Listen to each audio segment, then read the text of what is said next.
Bonjour à tous et bienvenue dans le 19e épisode de 5 minutes pour un monument de Châtellerault. Aujourd'hui, je vous propose de découvrir le bijou de Châtellerault, magnifiquement restauré en 2013. Il est le témoin d'une époque et occupe de nouveau le devant de la scène culturelle châtelleraultaise. Vous l'avez compris, nous allons découvrir le magnifique théâtre Blossac. Alors attention, gong, 5 minutes pour le théâtre Blossac.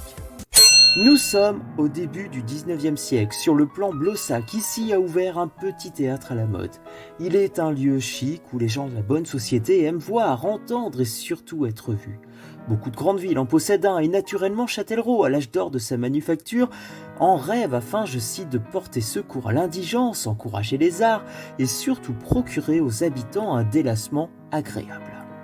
Mais avant d'être théâtre, le lieu a été église. Remontons en 1495. Jean d'Amargnac, vicomte de Châtellerault, aide à l'édification d'un couvent sur un terrain situé à l'extérieur des remparts. Il est appelé le couvent de Sainte-Marie de Jésus, plus connu sous le vocable des frères minimes, l'ordre religieux des petits, vivant sous pénitence perpétuelle. Ce couvent est doté d'une petite chapelle, c'est dans ses murs que le théâtre sera construit 350 ans plus tard. C'est une chapelle avec de belles proportions, 17 toises de long, 24 pieds de large, soit 33 mètres sur 8. Et voilà, la Révolution balaie 300 ans de vie monastique. Le 6 décembre 1790, les frères minimes sont dans l'obligation de quitter les lieux. Elle va d'abord servir d'entrepôt à grains pour l'armée, puis elle accueille des réunions et cérémonies républicaines. Tout naturellement, la salle devient peu à peu une salle dédiée à la culture.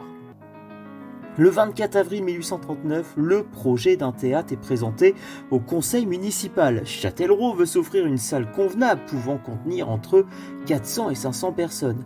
La nef de l'église deviendrait salle de spectacle en forme de fer à cheval.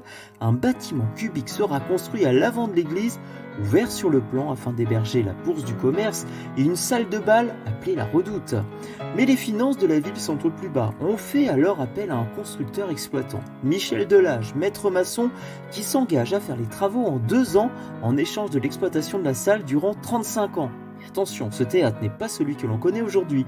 Il était construit à l'économique, comme le raconte le Châtelleraudais, journal local. Je cite, les banquettes sont sans dossier, la décoration est vivement critiquée, la climatisation de la salle est plutôt compliquée, mais tout de même, la superbe façade du théâtre nous vient de ce premier projet. 35 ans plus tard, à la fin du contrat d'exploitation, le théâtre devient municipal. Mais celui-ci commence à vieillir. Il est poussiéreux, il faut le rénover et ce sera chose faite en 1898.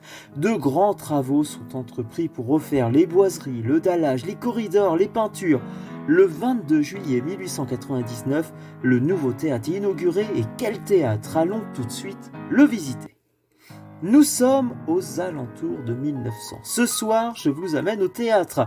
Il y a du monde déjà devant celui-ci. Quelle façade! Elle est entièrement construite en pierre de tuffeau. Simple, joliment décorée, le décor est classique avec ses nombreux emprunts au décor antique et Renaissance. Elle fait référence à la double fonction de la salle, le spectacle et la musique. 2 masques sculptés surprennent. Ils sont les masques portés par les acteurs de la Grèce antique. Un représente la tragédie, symbole de la souffrance, avec sa grande bouche ouverte et ses sourcils froncés. L'autre représente la comédie, avec son regard ridicule, sa bouche tordue et grimaçante. Juste au-dessus, de belles statues, Melpomène et Thalie. Melpomène représente la tragédie, avec sa longue tunique, le masque tragique et le poignard. Thalie, quant à elle, représente la comédie avec son masque comique. Regardez dans sa main, elle possède une marotte, c'est-à-dire une petite poupée ancêtre de la marionnette. Allez, entrons par la porte centrale. Nous voici dans le péristyle. Ici est accueilli le spectateur. Il est temps d'acheter notre billet. Sachez tout d'abord que le prix des baignoires est d'environ de 3 francs, représentant 60 € d'aujourd'hui. Pour les moins riches, le poulailler, 50 centimes de francs la place. La guichetière nous montre sur une maquette de la salle notre place dans le théâtre. Nous serons ainsi place N16. Nous entrons dans le vestibule, véritable porte d'entrée du théâtre. Le grand escalier peu décoré sert à assurer la répartition du public vers les différents espaces de la salle. Nous montons. Un théâtre aussi remarquable que celui de Blossac se doit de posséder un foyer.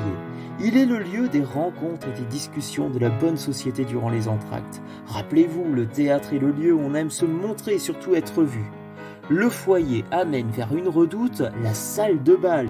Nous voici enfin devant la porte accédant à notre baignoire. Vous vous rappelez, la place N16. Nous entrons et tout de suite, nous sommes estomaqués par la beauté du théâtre à l'italienne avec sa forme de fer à cheval. La salle est à dominant de rouge et or. Pourquoi le rouge? Tout simplement car il est un marqueur culturel. Il représente la passion, le luxe. Mais surtout le rouge permet de refléter la lumière de la salle durant l'obscurité du spectacle. Les deux couleurs mettent magnifiquement le décor en valeur. Lors des balcons et des loges officielles sert à honorer la bourgeoisie présente. Petite anecdote, le capitaine des pompiers et l'agent de la compagnie d'assurance ont leur place réservée à tous les spectacles. Les balcons sont magnifiquement sculptés, des petits masques grimaçants et des instruments rendent hommage à la musique et au théâtre dans ce temple de la culture. Le clou du spectacle est le plafond. Quel plafond! Il a été peint en 1899 par Émile Vernon. Ici, des angelots volent dans le ciel. 4 personnages sont représentés à la gloire de la ville, de son fleuve, de son commerce et bien sûr de sa manufacture d'armes ouverte en 1819. Le théâtre est remarquable par son somptueux et majestueux cadre de scène, 7 mètres de haut, large de 5. Il est l'œuvre d'Édouard Desposins. Il sépare le spectateur de l'acteur. Regardez l'essai, ils sont la première lettre de la ville de Châtellerault. Ils s'entrelacent pour former un magnifique décor. Il est magnifié par le rideau en trompe-l'œil et aléfique de la ville. Le pont Henri IV est représenté lors d'un coucher de soleil. Chut, la pièce commence. La fée électrique permet à la salle de s'obscurcir. Le spectacle peut commencer. Bien sûr, nous spectateurs, on se retiendra de manger, fumer, boire, cracher et surtout on n'a pas le droit d'apostropher ou de réclamer quoi que ce soit aux artistes. Sur la scène, les acteurs jouent, la salle rit. Les décors et actes s'enchaînent aujourd'hui. Un décor de forêt met en valeur la scène.